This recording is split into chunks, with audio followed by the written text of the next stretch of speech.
Nang isilang ka sa mundong ito, laking tuwa ng magulang mo, at ang kamay nila ang iyong ilaw. At ang nanay at tatay mo, di malaman ang gagawin, minamasdan pati pagtulong mo. Mula umaga hanggang gabi ay di maganda o gaga ang iyong ama't ina sa'yo sa pag-aalaga. Walang oras silang sinayang para lang na masilayan ang nag-iisang pangarap na pinagsakatuparan. Hulog ka tugon ng langit sa dasal na umaapaw ng iyong mga magulang na sa gaya mo'y uhaw. Walang katumbas na ligaya ang hatid mo at saya sa mga mata nila. Anghel ka na, ang swerte ay dala-dala mo sana, at lumaki ka na sa Diyos may takot. Gumawa ka ng mabuti sa iba, huwag kang madamot, magbahagi ng natatamong biyaya mo sa kapwa, at matuto kang gumala sa nakakatanda. Yan ang mga paunang turo ng iyong ama sa'yo, habang tinitipla ang gatas ay binubulong sa'yo. Anak, pilitin mo na makatapos ka ng pag-aaral, huwag ka tutulad sa iyong amang hindi nag-aral. Ngayon nga'y malaki ka na, ang nais mo'y maging malaya. Di man sila payag, walang magagawa. Ikaw na'y biglang nagbago, naging matigas ang iyong ulo, at ang payo nila'y sinuway mo.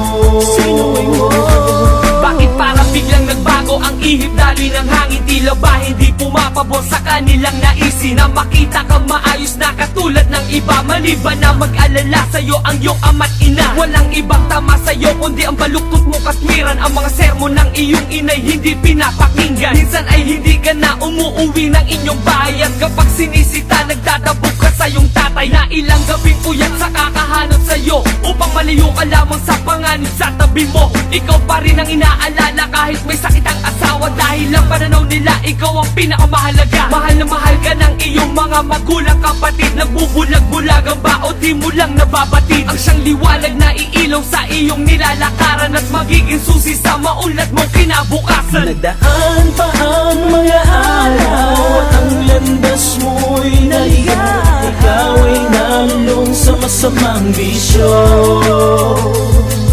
at ang una mong nilapitan ang iyong inang lumuluha. At ang tanong, anak, ba't ka nagkaganyan? Mas minabuti mo pa na lumaboy ka sa lansangan at mag-ubos ng pera sa bisyo kaysa sa pag-aaral. Ilang diploma na dapat ang iyong natanggap, ngunit nasayang magsumikap ay hindi matanggap. Pinabaya ang tangayin ng usok ang mga pangarap, kasabay pag-asa ng ina sa kanyang pagsisikap na ialin pagkatao at magsilbi sa iba, kahit masakit para sa kanya ang mawali sa pamilya. Siya'y nagtitiis habang ika'y lunod-sunod sa layaw, at nakayang masikmura na manloko ng magulang. Sa nagkulang ang iyong ama't ina sa pag-aalaga? Ang tanong ay bakit parang lumaki ng walang awa? Yan ba ang ganti mo sa pagmamahal na inilinga? Makatapos lang naman, yun lang tangi nilang hangad. Ngayon punan mo man ang pagsisisi, di na mababalik. Sa lubong mo'y pagkabigo sa iyong ina sa pagbabalik. Nang isilang ka sa mundong ito, laking tuwa ng magulang mo, at ang kamay nila ang iyong ilaw. At ang nanay at tatay mo, di malaman ang gagawin, minamasdan pati pagtulong mo. Ngayon nga'y malaki ka na, ang nais mo'y maging malaya. Di man sila payag, walang magagawa.